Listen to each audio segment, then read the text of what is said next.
Handlebar prend en charge les dispositions, mais il fonctionne un peu différemment qu'avec Pug. Tout d'abord, nous devons configurer quelque chose dans app.js où nous enregistrons notre moteur d'Handlebar. Nous devons rajouter quelques options. Maintenant, je vais configurer où les layouts sont. Donc, dans quel dossier je peux trouver mes layouts. Définissons ici une chaîne qui par défaut est views/layouts. Vous n'avez donc pas besoin de la définir, mais vous pouvez la définir en quelque sorte pour la reconfirmer. Mais cela est redondant. Vous n'avez besoin de la définir que si vous souhaitez la stocker ailleurs. Si vous avez un dossier de views par défaut différent, je vais redéfinir maintenant un default layout qui devrait être utilisé pour tous les fichiers, et je vais maintenant simplement le nommer main layout. Et cela signifie que pour avoir un main layout, vous devrez avoir un main layout.hbs dans votre dossier de layouts. Ajoutons donc un main layout.hbs dans le dossier layouts et configurons-le de manière similaire à main layout.pug et qui a bien sûr été influencé par la page 404. Copions donc le code HTML 404 dans le main layout.hbs et tout d'abord la page non trouvée. Bien sûr, nous voulons afficher ceci dynamiquement. Nous afficherons le titre de la page avec le gestionnaire de Handlebar. En ce qui concerne les styles, dans Pug, nous avons défini un bloc où nous pourrions ajouter dynamiquement le contenu qui devrait être rendu depuis l'intérieur de la vue qui étendait cette disposition. Malheureusement, HBS n'a pas une telle fonctionnalité, donc nous ne pouvons pas le faire. Nous ne pouvons pas définir un bloc ici. À la place, la seule chose que nous pouvons faire est de définir un espace réservé avec 3 accolades ouvrantes et fermantes. Donc, pas des accolades double normales, mais 3 accolades. Puis en ajoutant du corps ici, et vous devez utiliser exactement cet espace réservé. Cela est compris par Handlebar et vous pourrez ensuite le cibler dans vos views qui étendent automatiquement la disposition car vous la définissez comme disposition par défaut. Cependant, si vous avez une partie comme celle-ci où vous devez ajouter un style en fonction de la page sur laquelle vous vous trouvez, vous devrez résoudre cela différemment dans une sorte d'approche similaire à celle que nous avons pour résoudre la classe active dans Pug. Vous devez ajouter une instruction if dans votre main layout, et cela est bien sûr un peu lourd ou complexe.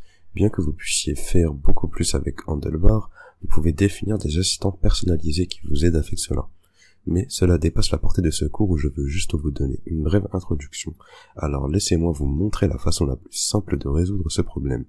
Et c'est que nous ajoutons un bloc if ici et nous vérifions si le product.css et si tel est le cas, fermons également la déclaration if ici. Puis, j'ajouterai un lien vers mon product.css et je vais répéter cette même logique, bien sûr, pour les formulaires et encore une fois, comme je l'ai dit, c'est la solution facile, mais elle le fera pour l'instant. Donc, pour les formulaires, nous avons form.css. Donc, cela fonctionne. Maintenant, en ce qui concerne la classe active, nous voulons également ajouter cela dynamiquement. Eh bien, nous pouvons simplement ajouter la classe ici. J'ajoute mes gestionnaires d'Handlebar et j'ajoute une instruction if et vérifie si shop active est vrai. Et c'est une variable que nous devrons passer dans cette vue. Si c'est vrai, alors il ajoutera la classe active. Ce qui est important à retenir, et je ferai de même pour la route addProduct ici, où je vérifie si addProduct active est vrai. Bien sûr, nous devons nous assurer que ces variables sont également transmises dans la vue, au moins lorsqu'elles sont nécessaires. Si vous ne les transmettez pas, elles sont toujours traitées comme fausses. Vous ne devez donc les transmettre que si vous voulez qu'elles soient traitées comme vraies. Avec cela, notre mise en page est prête. Revenons maintenant à shop.js pour commencer, et comme je viens de le mentionner, nous devons maintenant passer dans shop active ces 7 variables ou 7 propriétés que nous vérifions ici dans l'instruction if, et nous devons définir la valeur true pour cette route pour garantir que la classe active est ajoutée. Donc, définissons cela sur true, et dans le main layout, ce sera vrai, et donc active sera rendu. Le addProduct active sera faux, parce que nous ne le transmettons pas du tout, et donc cela ne sera pas rendu. Maintenant, nous devons également nous assurer que le product CSS est rendu, nous devons donc le passer aussi. De retour dans shop.js, passons aussi en product.css, et définissez cela sur true, de sorte que vous puissiez déjà le dire. Vous configurez beaucoup de choses à l'intérieur de NodeExpress lorsque vous utilisez Handlebar. C'est sa façon d'être utilisée. Alors maintenant, avec cette configuration, nous pouvons revenir à la mise en page, la terminer et passer à shop.hbs. Maintenant, cela utilisera la mise en page par défaut. Vous pouvez désactiver cela en accédant à la fonction de rendu pour une page donnée en définissant une clé de mise en page spéciale et en la définissant sur false. Il s'agit d'une clé spéciale qui est comprise par les handlebars et qu'elle n'utilisera pas la disposition par défaut, sinon ce serait le cas.